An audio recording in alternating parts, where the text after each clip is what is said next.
Et nous sommes occupés au niveau politique, c'est-à-dire un imposteur qui dirige la France, et nous sommes surtout occupés dans nos esprits.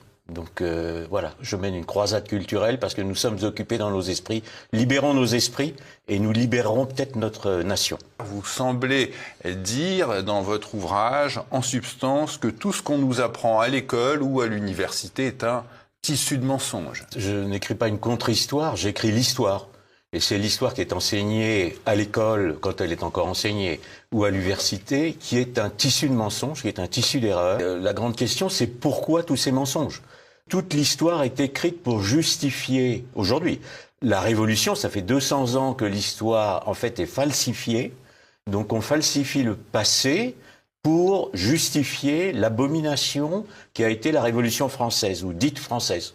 Donc, si vous voulez, je suis à l'envers. Ce n'est ni une révolution, et en plus, elle n'est pas française, vous dites. Absolument. Elle n'est pas faite par le peuple de France, déjà. Ouais. Alors, par exemple, un des imposteurs de l'histoire, c'est Michelet, qui a dit que le peuple avait pris la Bastille, etc. Tout ça, c'est de la fumisterie.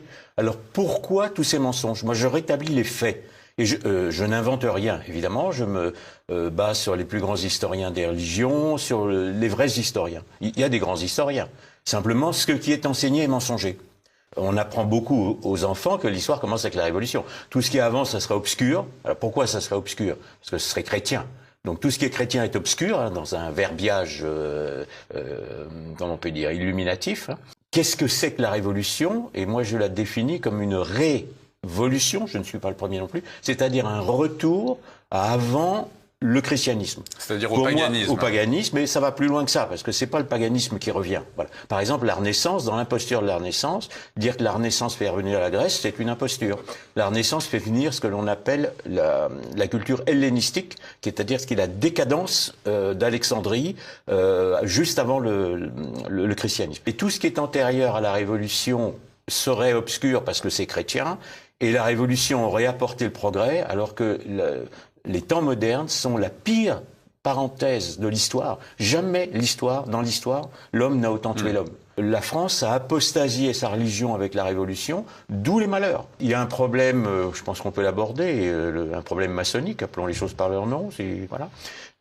Vous savez que la maçonnerie, sous sa forme moderne, débute en 1717. Hein, c'est tout un processus que je décris dans mes livres. Et la Révolution a été préparée par des loges maçonniques et par des sectes d'illuminés. Ça n'est pas le peuple qui l'a fait. Les illuminés derrière. Voilà, entre autres, mais il y en a d'autres. La franc-maçonnerie a été mise en place par une secte qui s'appelle les Rose-Croix. J'ai aussi écrit un livre sur eux. On dit qu'ils n'existent pas, mais enfin ils ont écrit des manifestes, donc j'ai analysé tous ces manifestes. Et les Rose-Croix tiennent leur lumière de Lucifer. C'est officiel, ils l'ont reconnu dans leur manifeste.